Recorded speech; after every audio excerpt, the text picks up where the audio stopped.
Our culture, apna dharm, is strictly about rituals, rules, and rigidness. I feel Hinduism is the most flexible religion out there. I don't consider it to be religion. Very recently, I came across a very small video of Mahabharat. Krishna Bhagwan is telling Arjun कि परिवर्तन ही हमारी परंपरा है. अगर if you would not have had all these degrees, and not, let's say not degrees, but if you are not into this, who is Neeshil from the core? Like, I wouldn't say define myself without it, but this is who I am. If I was not doing this professionally, I would still remain the same person. correct.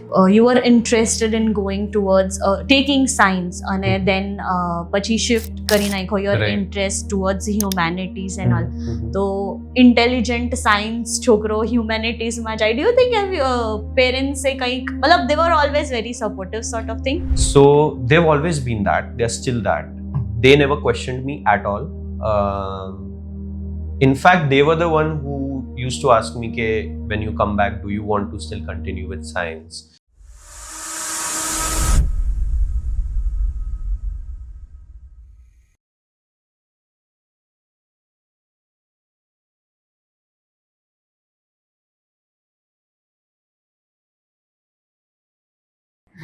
Hello everyone, welcome to another intriguing episode of Friends in Town. It is going to be very interesting because the friend that we have with us today is interesting himself. Neeshil Shah is the one we have today on our podcast. Let us get to know about him from him. Hi Neeshil. Hi, Ami. How are you? I'm great. How are you? I'm doing great. So let us know about you, like chota sa introduction. Okay. So, hi, I'm Nishil. I'm a psychotherapist and a licensed hypnotherapist. I integrate Indian sciences with Western psychotherapy. So, I guess I should say I'm an Indian psychotherapist, but then I am Indian as well. So, that it would create some sort of confusion. But yeah, I practice Indian psychotherapy. And apart from that, I also give classes on chanting on Gita. So, that's Okay, me. that's like very interesting. So basically, you connect mind, soul through scientific Vedic philosophies. You can say that, right? Yeah. Good. That's amazing. So firstly, I want to know कि अगर if you would not have had all these degrees, and not, let's say not degrees, but if you are not into this, who is Neeshil from the core? Like, what are you? What were you before all this? I don't even think it's possible for me to. I wouldn't say define myself without it, but this is who I am. If I was not doing this professionally, I would still remain the same person. Correct. Me helping people understand the patterns that they are going through, kind of get out of it, is an integral part of who I am as a person. I am fascinated by patterns in real life as well as in human beings. And spirituality and metaphysics have always fascinated me. So I don't even know what I would be if I was not this. So this is basically who you are at the core. Yeah. Because I you would are say that. Okay, that I'll not answer my next question. You answer my next question. Okay. What was this one thing that led you choose this path? That okay, you want to do this. It's there is no one thing. I mean, for me, I think after my 10th standard, Right. my life has been full of synchronicities which have led me towards this path. So I think it started with me going on a student exchange program abroad. I think before that, my personality, my perspective towards the world, it was pretty stagnant, pretty one directional. And I was an introvert. I still am in a way, but I was a total introvert. I would rarely interact with people. So for me to now be in a profession where I have to one could say it's like a 180-degree turn, right? Right. So I would say, yeah, that started it off. And then when I came back, I was more inclined towards taking humanities. I wanted to take science, but I switched. I was more inclined towards humanities. I was intrigued by languages at first, learning different languages. And in 11th, 12th, I got, I would say, introduced to psychology. Okay. And that is where I realized that I have a knack for it. So it just came very naturally to me. And it was one of the very few subjects where nobody really needed to push me to study it.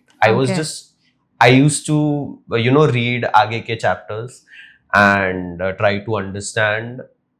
And I would say the journey after that was full of like one step towards psychology, the other step towards spirituality. All right. And when I realized that, the psychology that we are being taught does not really apply to the Indian population.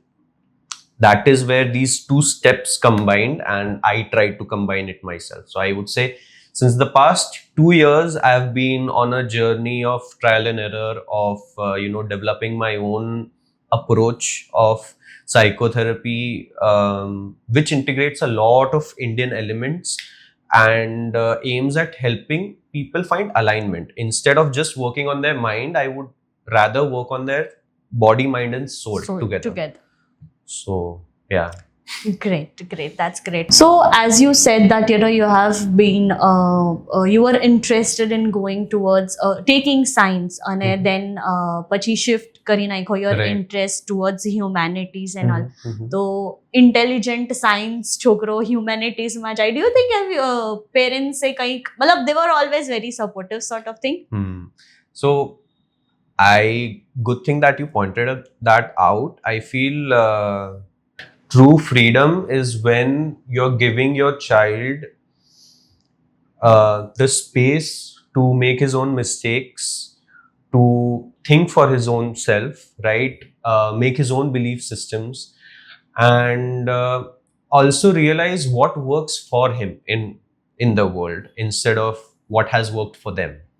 So they've always been that. They're still that. And again, that's going to be a separate conversation, how I try my best to reciprocate that as well.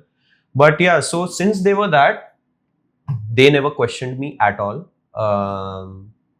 In fact, they were the one who used to ask me, "Ke, when you come back, do you want to still continue with science?" Because the kind of curriculum that science stream has built was very similar to a rat race, frankly speaking. Right? You had to go to school, you had to study all of the subjects, and you had to take coaching classes as well, mandatory for science students, unless you were brilliant. And based on, if you wanted to become a doctor, so uske piche ka bhi alag mehnat, right? Mere liye somehow I couldn't connect with that. See, since childhood up till 10th, I would say my goal was to become a herpetologist, which is science of study of reptiles, because I was always fascinated with snakes. But I soon realized that it's not a very stable dream for one to have, especially in India, especially at that time as well. So I realized, okay, fair, I may not be able to do it. Then what else can I do in the science field? So I had the opportunity of study science for 3-4 months before I left for Brazil, and that is where I realized I can't do this, and I would want to explore something else. But I was still not extremely fixed on humanities, but I was like, maybe I can give it a shot. The moment I went to Brazil, I realized, okay, I am not science material.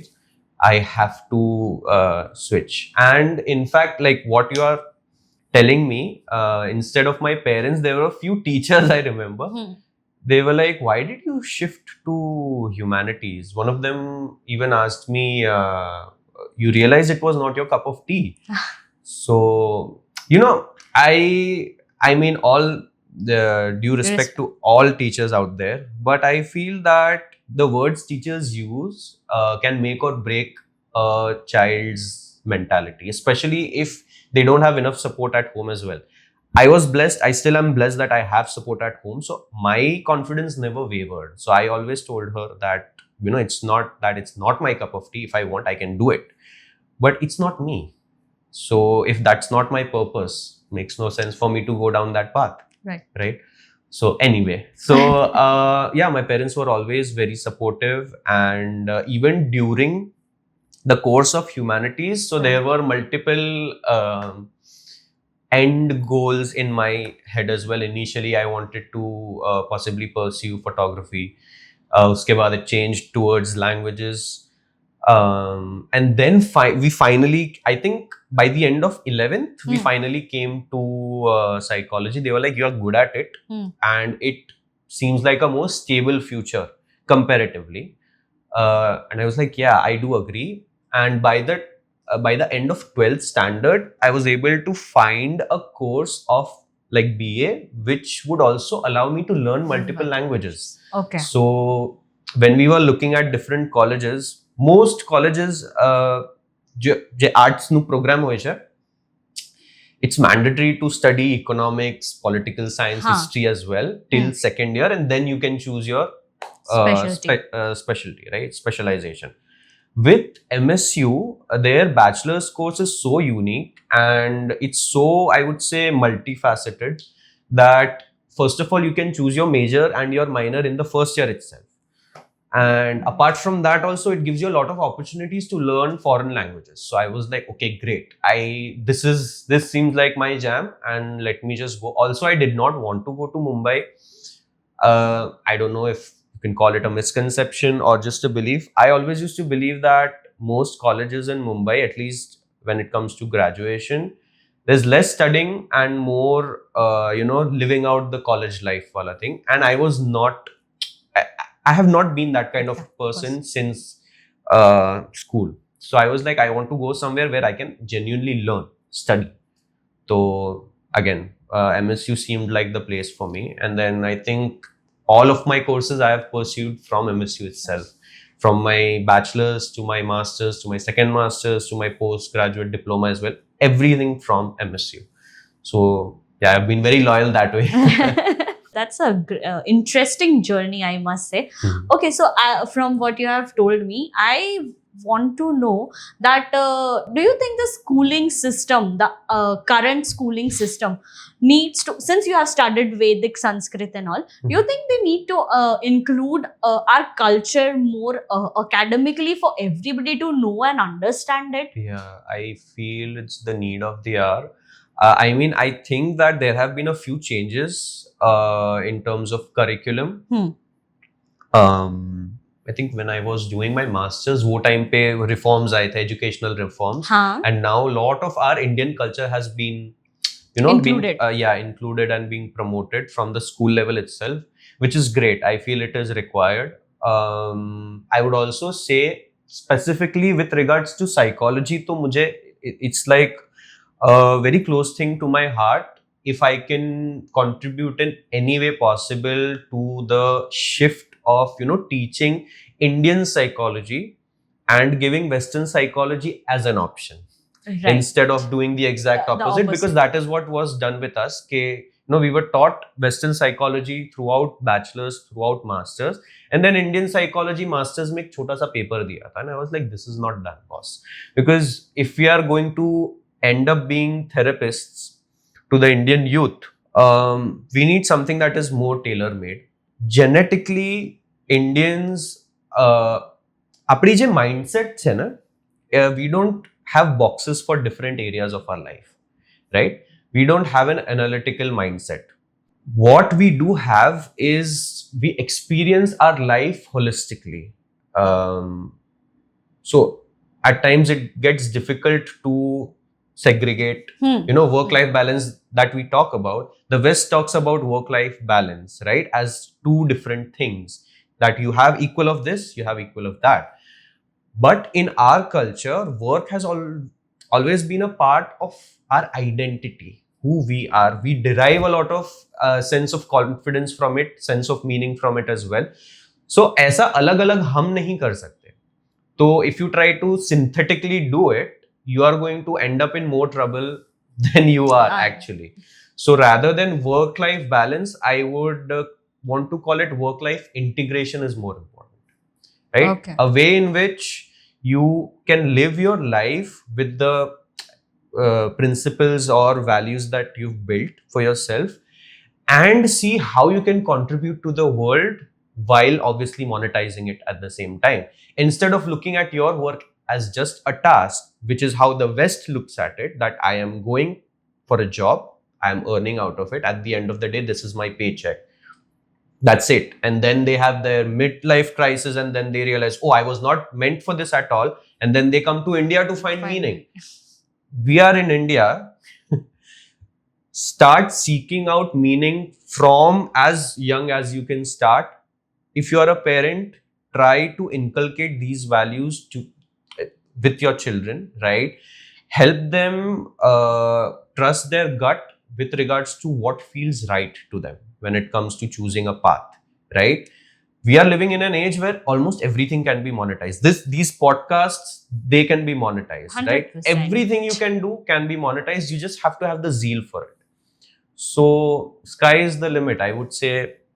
Yeah, I'm sorry, I think I went a bit No, off that's track, but yeah. good. That's good. Also, I want to ask you this one thing. Mhm. You said that sometimes being a psychologist, this is a psychological point of view. How teachers' words affect a child more. Yeah. So what happens is when I am with my child and let's say that he's doing his homework અને હું એને કહું છું કે આનું આ નથી ઓલું આવશે અને એને સ્કૂલમાં સપોઝ એવું શીખવાડ્યું હોય કે ના આવું આવે he immediately corrects me કે ના મને તો ટીચરે આવું કીધું છે તો હું તો આવું જ કરીશ. So I feel that their importance is more at certain level than sometimes us. So do you think એ લોકોએ બી થોડું understanding and try to develop their teaching skills more in a way that it is more what you can say comfortable with kids? I feel the case with a lot of teachers, what happens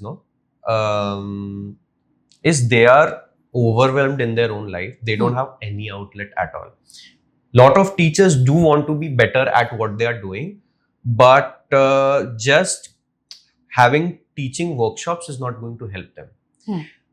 There has to be a way in which their emotional complexes or patterns are explained to them, and in a way where it is impacting the students they are teaching. So the more aware they become about the kind of behavior they are engaging in during the class, the better they'll be able to address even challenging situations. Ab jaise, see, I understand being a teacher is no walk in the park, right? Especially when there are kids who have not been disciplined by their parents at all. So I completely understand the teacher's plight as well. So that's also why it's important for them to have a space where they can either vent out or they can understand how can they manage their emotions better, so that it's not carry forward nathi thatu basically. Correct. Class ma. The moment you can be more gentle to yourself as a teacher, you'll be able to be gentle to the children as well. Great. So yeah. Again, I'm just getting so many thoughts from your answers. It is just coming up. Okay, so the other thing that I want to know, which I got a point from your answer, ki parents nowadays, એ લોકો discipline, they don't believe in it. They think that western ને કીધું છે કે gentle parenting કરવી છે તો gentle parenting જ કરવી છે. I am actually not a believer of gentle parenting. I don't know. So do you think that આપણા અહીંયા જેન્ટલ પેરેન્ટિંગ થઈ શકે? Like it has to be done that way only? See, I feel થઈ શકે જેવું તો શું થઈ શકવાવાળી તો ઘણી બધી વસ્તુ છે જે થાય બી છે. There's nothing stopping that. But if you ask me if it is going to be sustainable, I don't think, because what would end up happening is we are raising a very soft generation then, a very spoilt generation. Also, given the technological advancements, everything is on their fingertips, so their level of attention patience. There's something in psychology that we called delayed gratification. Right? What it, in simple terms, it's just like कि मैं हमने तुमने कीधु कि मारे ice cream खावी चाहिए, you're like कि 10 minute रुकी जा. That is delayed gratification. So in my mind I'll be like, okay, I'll need to wait for 10 minutes, or I need to do something so that आगे in the future I'll be able to get it.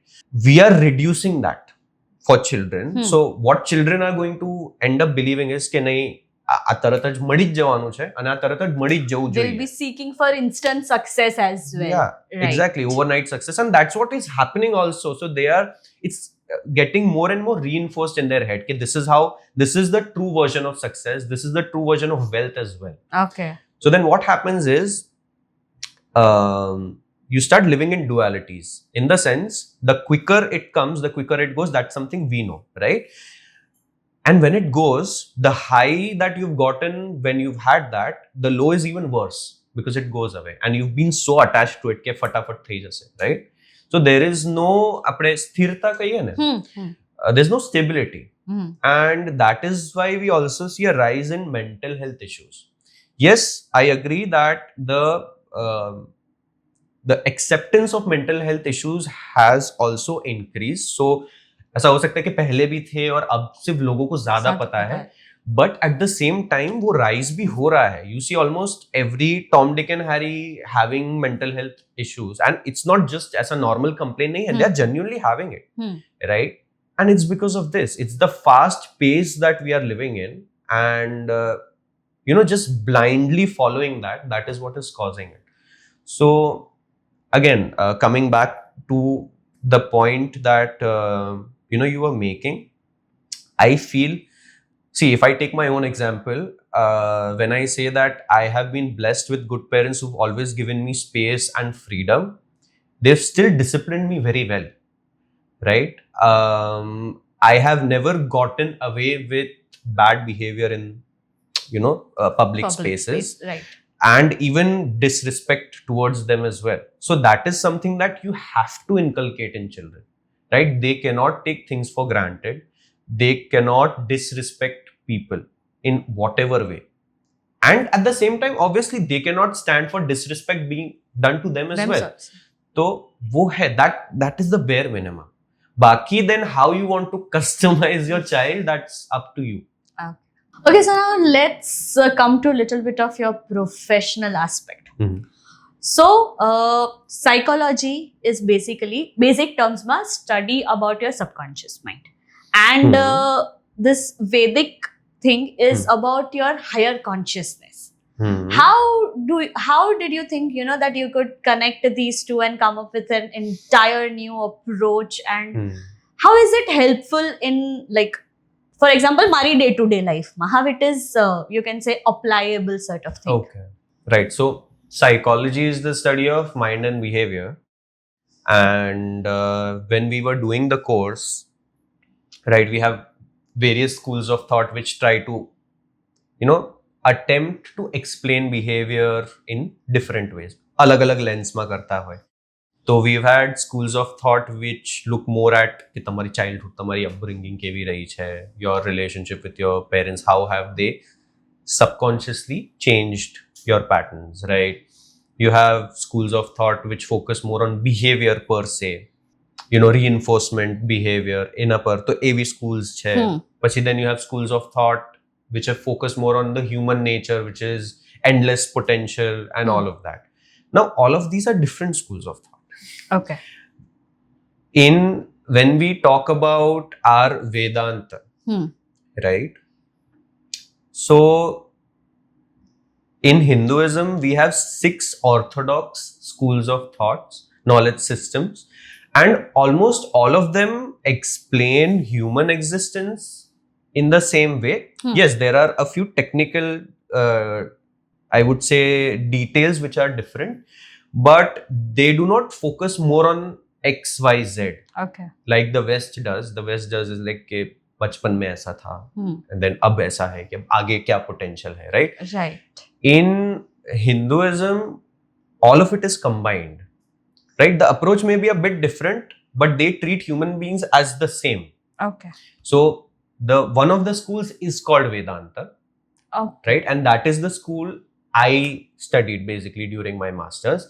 That school includes, like, with respect to scriptures, it includes the Upanishads, the Bhagavad Gita and other Gitas, and the Brahma Sutras. And all these three attempt at explaining creation, sustenance, and annihilation of the universe, and what is the relation between our individual soul to that of the supreme consciousness. Now, again, as you said, how is it applicable to our day-to-day life? Because this all sounds like, metaphysics ekdam high level ka wo sab sound kar raha hai.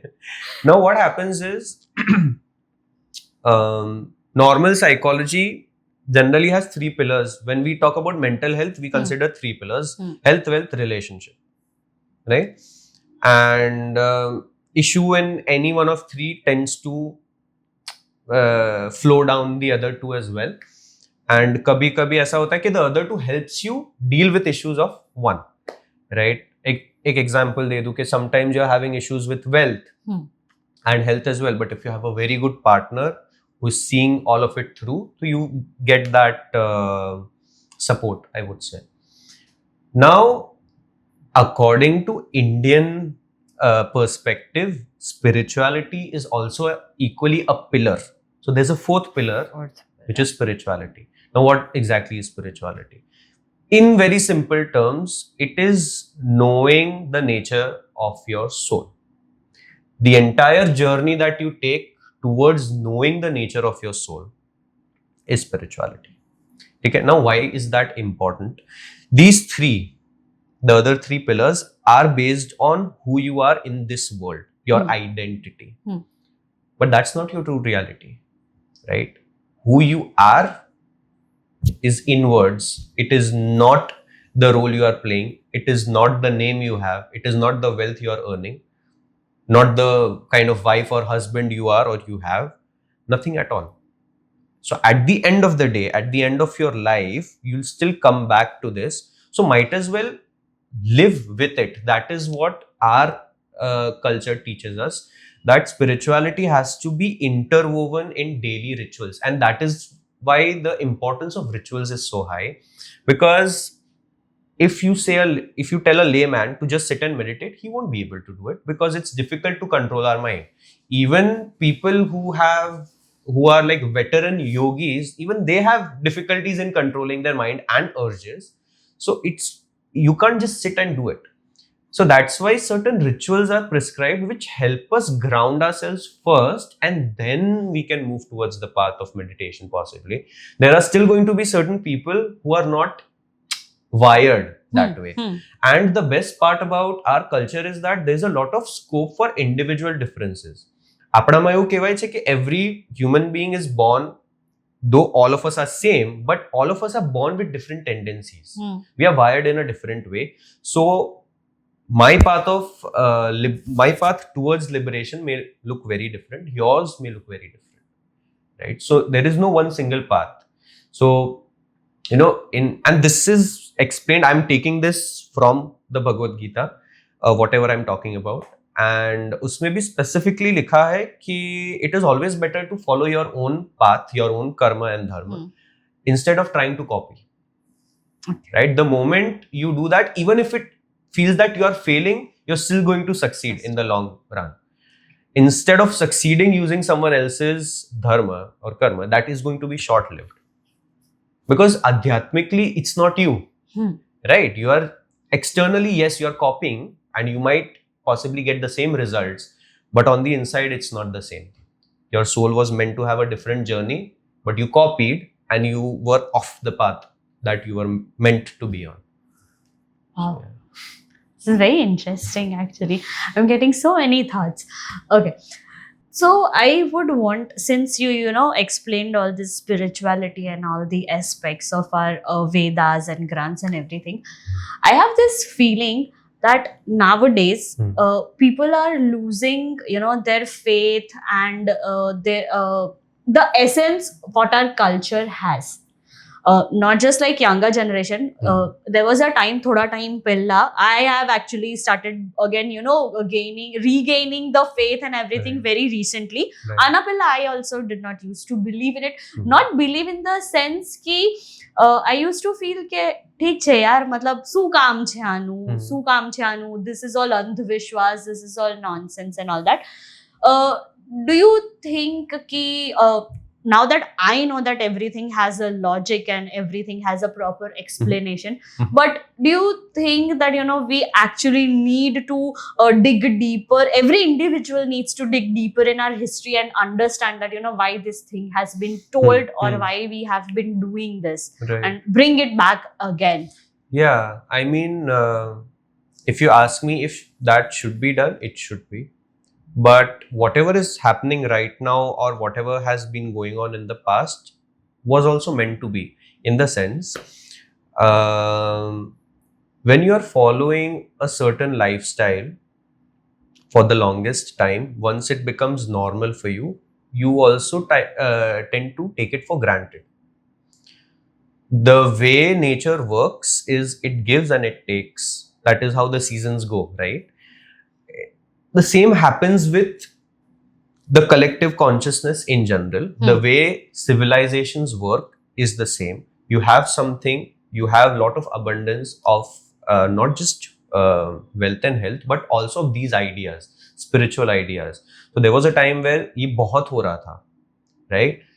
If that continued happening, and it's natural for us to lose touch with it and realize कि ये तो ठीक है. So then that is what ended up happening, and we lost touch with our own culture. But that was also required for us to regain that. अगर वो नहीं होता तो we wouldn't have realized the value it holds. In the Kali Yuga that we are living right now, though you tell that people are losing touch, I would say people are losing touch, but there are a lot of people who've gone back at the same time. There are a lot of people who are, I mean, if I would take my own example, I was an atheist for most of my childhood, and only because of that mentality is when I was able to truly experience it, I completely switched, and I was like, okay, no, this is, and I think there is a saying that only a true atheist can become a true theist, true believer. Yeah, right? yeah. Someone who always doubts will always doubt. You have to have faith either in your ignorance or in your knowledge. Either way, it will be helpful. Yeah. Right? So yeah, I feel the path we all are on is slowly moving towards, I would say, polarizing two sections of the population. One moving towards regaining all of this again, and one towards just continue in the life je ignorance mein chali rahi છે કે nothing really matters and just the world is chaos, so that is chaos is happening, and that is why they feel the most out of place in a way, right? So the people having mental health issues, I would say right now is the best time to inculcate a bit of spirituality in their life, because that's going to change the way they look at the world. The amount of chaos which is present right now in the world, see, it was going to happen nonetheless, right? But for some people, that has been the motivation to turn towards spirituality. That has been like, I would say, a catalyst which pushes them towards spirituality. Then they realize, okay, this is how the nature is flowing and I'm just a part of it. And this is how I can align with it. That's one. At the same time, also overexposure to news. This is one thing that I would like to say. Overexposure to news is what I would say is the culprit for most people experiencing anxiety today. You are overexposed with facts, information that does not affect you personally in your life.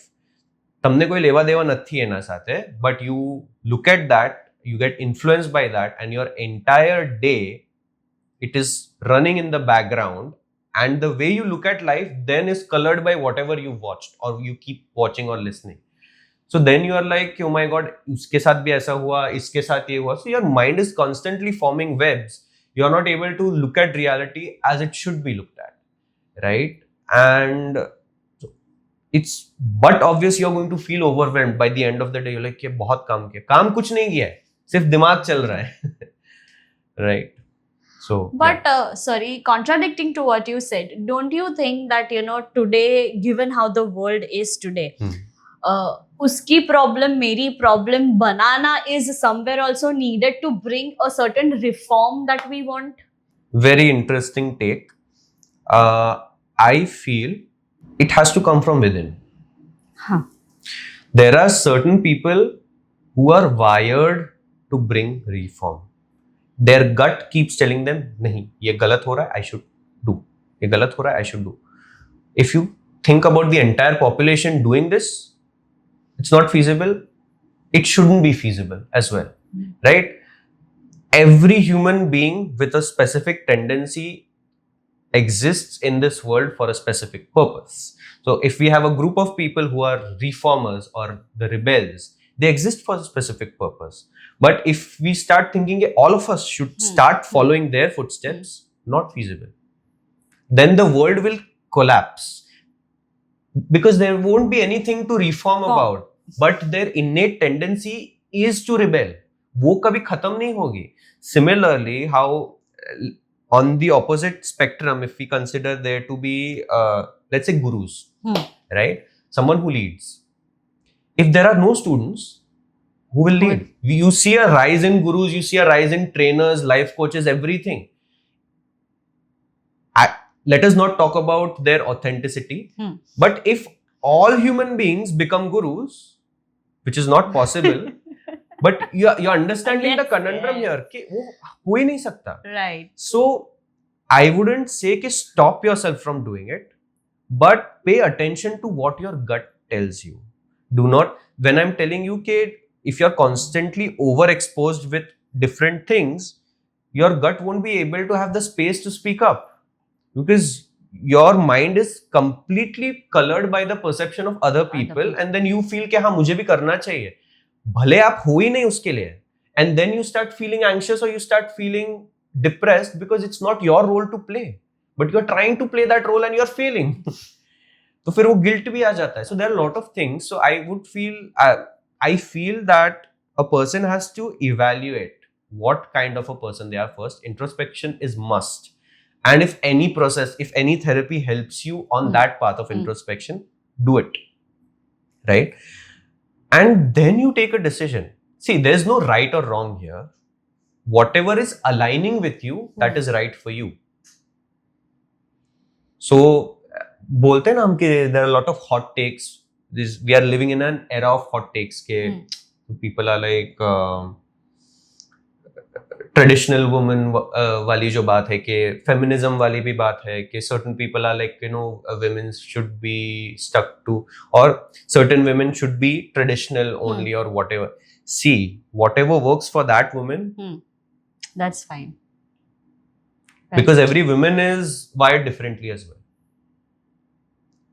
There shouldn't be one set mold जिसमें आप सबको डाल रहे हो, भले वो mail हो या फीमेल हो. हाँ, it shouldn't go against the law of nature because we are living પ્રકૃતિમાં જીવી રહ્યા છે તો પ્રકૃતિના laws ને તો respect કરવું જ પડે આપણે. Correct. That is there, but don't enforce something else. That's all. That is what I feel. Beautiful. When we talk about hypnosis, another one of your degree, we can say, so I think general public ne wo misconception che when you talk about hypnosis, they think this pendulum going on and then you're dozing off and then koi avse ne તમને બધું પૂછશે and you'll just blurt everything out. Right. This is what general people think. This is what I also used to think. What are such misconceptions that you face ki acha nahi hypnosis nahi karavu joiye, or what are its benefits also contradicting to those misconceptions? Yeah, I mean when we talk about misconceptions, you were pretty bang on when it came to the depiction. Most people think it's that I'll be taking full control of your mind or body. It's not that.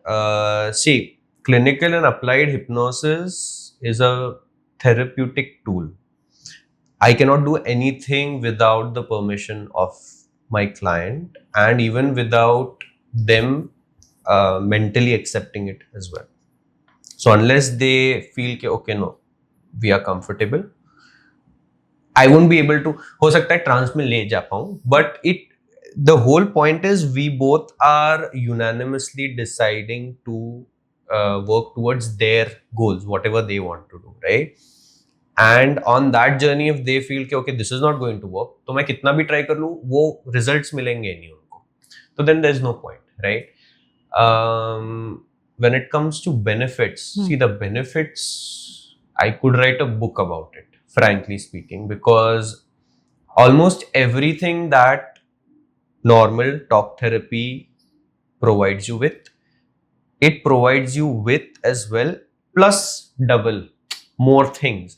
In the sense, there are times where during normal talk therapy, as a practitioner, I may encounter resistance from your side, which may look like avoiding to talk about an issue, circling around it, right? When we are talking about it, when I'm asking you how you feel about it, एकदम ऐसे circle करके intellectualize कर देंगे, बोल देंगे कि ये ऐसा हुआ, बोलेंगे नहीं how they felt about it, right? So these small things. So what happens is that stops the progress of therapy, because मैं कितना भी फिर बोल लूं, वो नहीं ही करने वाले, right? So dealing with resistance is point number one. Lot of complexes are I would say they develop during childhood, which cannot be done just by talking. वो भी एक चीज है. And what happens with hypnosis, no? It's like a VIP line to your subconscious. Okay. You can bypass the general public. You can bypass the logical reasoning part. You can bypass trying to think, trying to talk about, figuring out. You don't have to do anything. When you come for a hypnosis session, there is no expectation from the client to talk, to participate, to do anything. All they need to do is show up.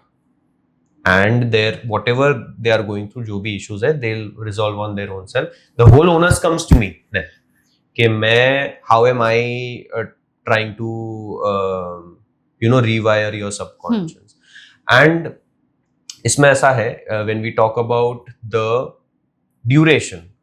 So if we consider comparison between normal psychotherapy and hypnotherapy, so normal psychotherapy में आपको with every session कुछ ना कुछ सीखने को मिलता है. Over a period of time, you look back at your therapy, where you started and where you are right now. That is how it works. With hypnosis, let's say we've had 5 sessions. हो सकता है you might start seeing the changes from the first session itself.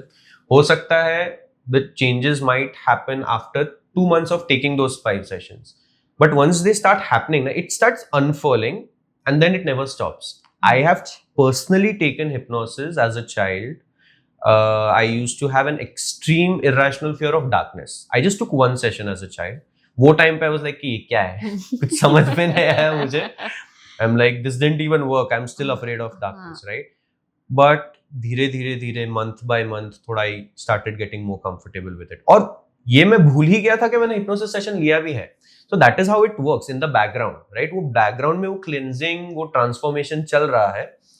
And then eventually I came at a point where I couldn't sleep without it being pitch black. ऐसा होता है कि अब तो थोड़ा भी कुछ light रहती है ना, I cannot sleep. So yeah, I mean that is how it works for a lot of my clients.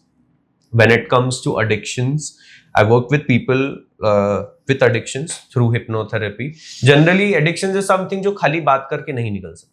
There is some deep-rooted need that is being fulfilled through your addiction, and that pattern also can only be changed through that subconscious rewiring, right? तो 2-3 के साथ मैंने काम किया था, and with one of them it started from the get go. The second one was like कि कुछ हो नहीं रहा है, he stopped. And then I think after a couple of months, he reached out. He was like, okay, suddenly I don't feel like engaging in it anymore. So it has worked. I'm like, great. I always tell them to also listen to the audio recording that we have. So whenever we have a hypnosis session, I record the audio in the client's phone so that they can take it home and they can listen to it before falling off to sleep. So it's like, you could say, like a prayer. It Right. just keeps hammering your subconscious ki ye hai, this is the reality, and then you change, you transform accordingly. Wow, that's beautiful. Yeah. Okay, so now another thing that I wanted to know is कि hypnotherapy जे चाहिए, what hypnosis is basically. Is it also is it like a Western concept, or as you connect everything through our Vedic and everything, do you connect hypnosis also with our Vedic or ancient culture? Yes, I do. Answering your first question, it's not a Western concept. I guess Westma, the science has been explored much further, but it has always been a part of our culture as well. Rewiring our mind using our subconscious is a very, I would say, redundant part of our scriptures as well. I feel since we don't bifurcate things in different things or processes into different names, that's why हमारे में I would say hypnosis जैसा नहीं है. I guess a good point to add here would be what people think Vashikaran is. It's not hypnosis. It's a completely different tantric practice. Okay. Right? It has nothing to do with the hypnosis that we are talking about. So the hypnosis that we are talking about would in a way resemble guided meditation, but with more complexities. And वो guided meditation में ऐसा है कि the practitioner is guiding them towards different elements of their own subconscious, right? Now moving to how I integrate it with our culture. So in general, even with psychotherapy, I utilize a person's astrological chart, their kundli, to understand patterns of behavior and thought patterns as well. I use it to understand them better, and I convey the same understanding to them. And I avoid making predictions. I avoid giving them remedies per se, because I'm not an astrologer. I have studied astrology, but it's not my journey to be an astrologer, right? So I practice, I would say it's astropsychology. So I use the chart just as a tool to understand the person better and to help them understand themselves better, right? Now, the moment that is done through the chart, I can also understand subconsciously what are the elements which need to be worked towards, certain planets which need to be strengthened or aligned with. So then, जब hypnosis की मैं script prepare करता हूँ, I try to include imagery or elements regarding the planets as a part of the script. So that is how indirectly I utilize the chart during the script making thing as well. That's how it works. And apart from that, with regards to hypnotherapy, so most of the workshops that I take up, just say inner child healing ho gaya, right? So most of them I do it using hypnosis, and usme I utilize a lot of our indigenous concepts. Okay. Right, of how the mind works, how the mind is related to the soul. वो सब कुछ भी waste से नहीं आया, भले inner child healing का concept waste से आया है, but the process of doing that healing, I use our own concepts. Continuing with what we have talked for a very long time, and I have also mentioned earlier people losing touch with our dharma, and you being so not let's stuck might not be the right word, but following that path and using that thing in our in your journey, right? People generally have this again another misconception that our culture, apna dharm, is strictly about rituals, rules, and rigidness. Very recently, I came across a very small video of Mahabharat, where Krishna Bhagwan was during the Yudh of Mahabharat. Krishna Bhagwan is telling Arjun कि परिवर्तन ही हमारी परंपरा है. So I believe that it is not about rigidness. What is your take on that? I feel Hinduism is the most flexible religion out there. I don't consider it to be religion, but yeah, like we all know, it's a way of life. Everyone says, and it actually is. And the reason why we call it a way of life, it's not just a set of words.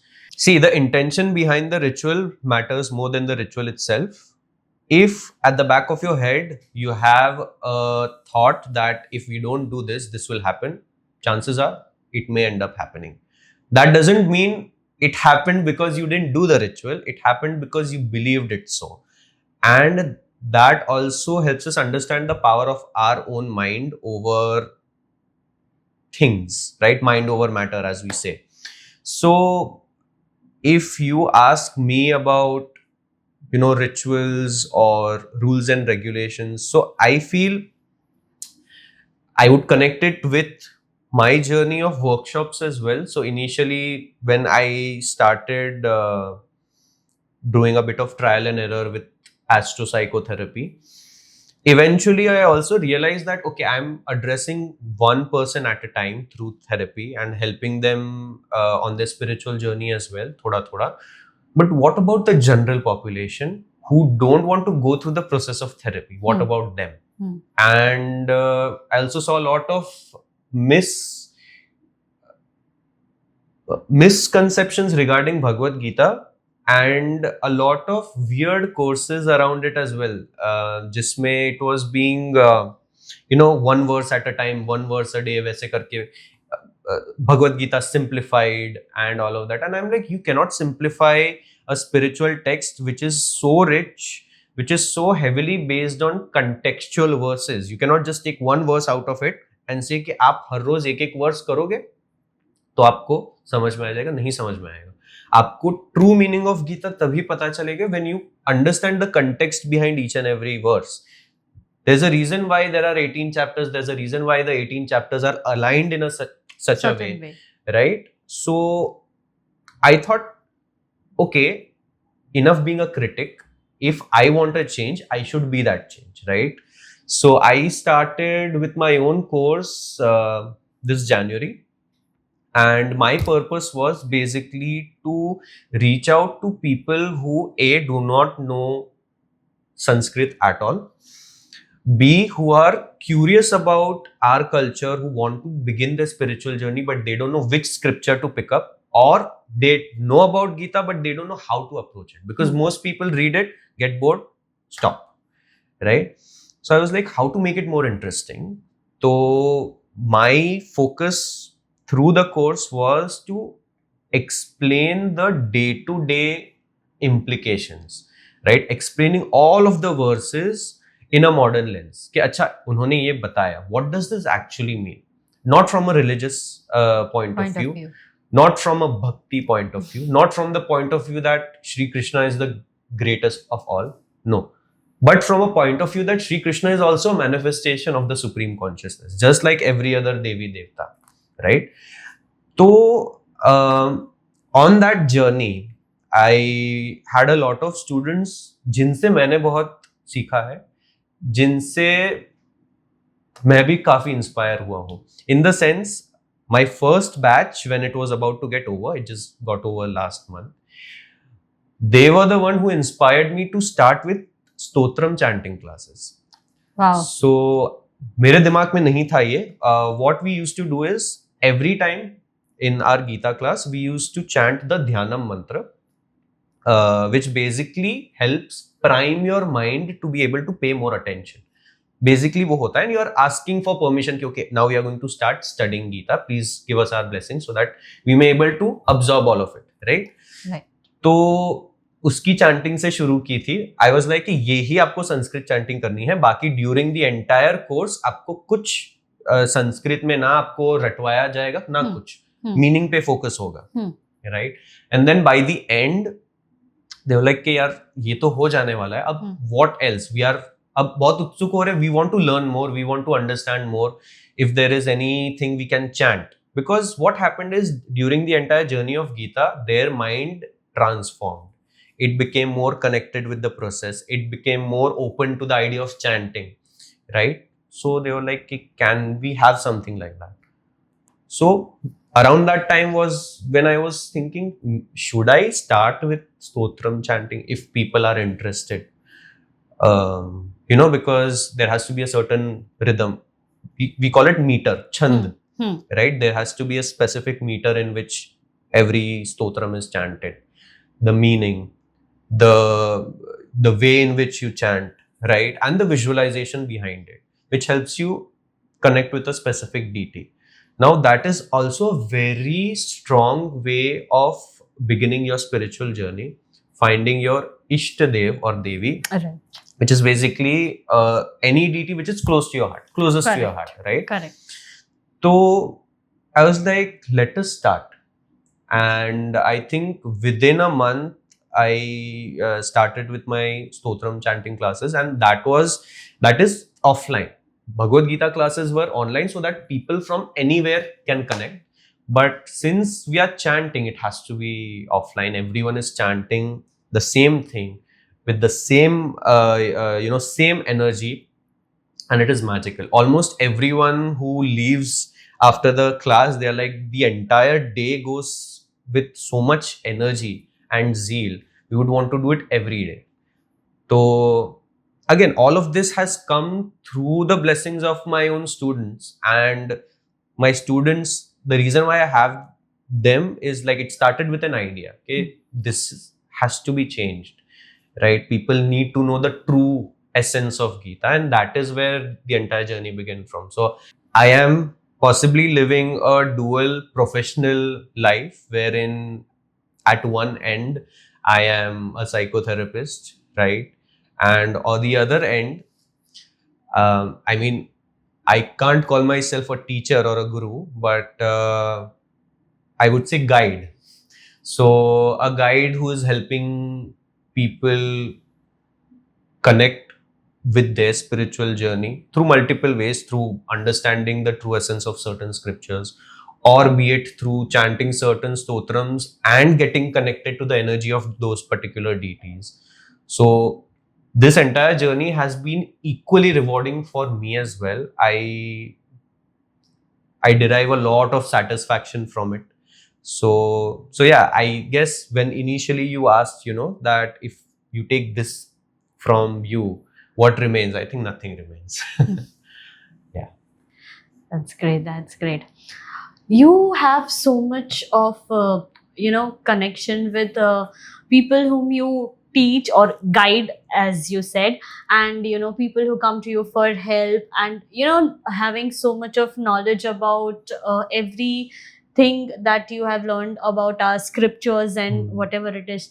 Do you feel overwhelmed or exhausted? Yeah, at times you can feel exhausted, because your brain may be constantly back of the mind working, thinking about all this.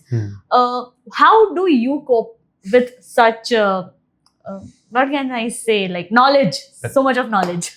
My God, again, very flattering. I don't believe that I have too much of knowledge, frankly, because I think I told you that I had a knack for looking for patterns, right? So my mind naturally moves towards that, and it is comfortable doing that. So मेरे लिए कभी भी ऐसा नहीं हुआ है कि if I find a pattern, then it's like an endless loop and I feel overwhelmed by it. मेरे लिए ऐसा रहा है कि अच्छा, इसको इसके साथ कनेक्ट करेंगे तो कैसा लगेगा, right? That's one. Secondly, when it comes to people per se, I think I've been blessed with a good balance of empathy and not really caring about people. So what ends up happening is, when I'm here in this chair and I have a client, I'm fully present and I'm able to be a part of their reality, understand what they are going through. and yet also understand that they are on this journey for a reason. So I would say that my spiritual pillar has helped me a lot in becoming a better therapist. The reason being, जो भी overwhelming जो भी thoughts होते हैं ना, generally the reason why they come up is because you try to take ownership for a lot of them. कि ये how can I help them? और इतना टाइम हो गया थेरेपी को फिर भी कुछ नहीं हुआ तो am I lacking? Right? It's not you at all. We are not capable of doing anything without the divine grace, right? So at the end of the day, if I'm just a medium, that is what I take myself as, right? तो वो overwhelmness रहती नहीं, because I recognize the whole journey of an individual, how it's going, and my part in their journey. It's nothing वैसे देखे तो. हाँ, हो सकता है कि their life changes for the good or whatever, फिर भी मैं वही बताऊंगा कि my part is nothing. It was meant to be. It came through me. That's it. So I think that helps me remain grounded, and at the same time, as I said, most people ke sath, since I'm not that social as well, so I don't take it in. So you can attach and detach both easily. Yeah. That's great. I think that's the best short answer. Yeah. That's great. That's awesome. Wow. It was a very enlightening episode, I must say. You guys really do not want to miss this content. It contains a lot of meaningful and spiritual and everything that you want is here in today's episode. Please don't miss it. Okay, it was very nice having you. It was equally nice being a part of the podcast. I had a great fun, and now it's time for a little rapid fire round. Okay, Neeshil, so at the end of every episode, we conduct a rapid fire round, which is always conducted by my dear friend Joel. But as he is not present here today, I got the opportunity to do so. All right, be crisp, be funny. It should be, as you're having coffee with Neeshil, it should be like coffee with Karan. Okay. Yeah. Let's start. Ready? One mantra everyone should know. Namo Bhagavate Vasudevaya. Beautiful. Mind, body or soul, which rules life the most? Soul. One Sanskrit shloka that has changed your life. Very difficult. It's a bit long. Is it okay? Yeah, no problem. Patala bhutala vyoma charinaschadmacharina na drashtumapi shaktaste rakshitam ramanamabhi. Wow, okay. मैं slow में सुन के बाद में सीखूंगी. A psychology principle that you live by. People can only meet you at the depth that they meet themselves. Sanatan Dharma in one word. Wholeness. Wow, okay. Any funny thing you have come across during your session or in your DMs?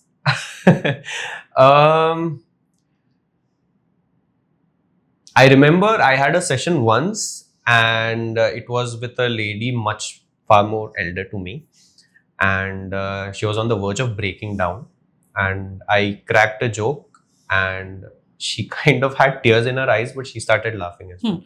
And then I started laughing as well. So it was like a wholesome moment. It was pretty funny. Yeah. Okay. If you could time travel, would you go to ancient Bharat or the future? Very interesting. I would rather go to the ancient Bharat because I have no hope for the future. Yeah. The most powerful tool for peace of mind, is it meditation, mantra or therapy? Mantra, because meditation is difficult. Therapy, people may not always want to go. All right. One life lesson you want schools to teach children. Be kinder to yourself. Wow, that's the end of rapid fire. I'm sure you had fun. We did. Okay, that's Neeshil signing off. Thank you guys.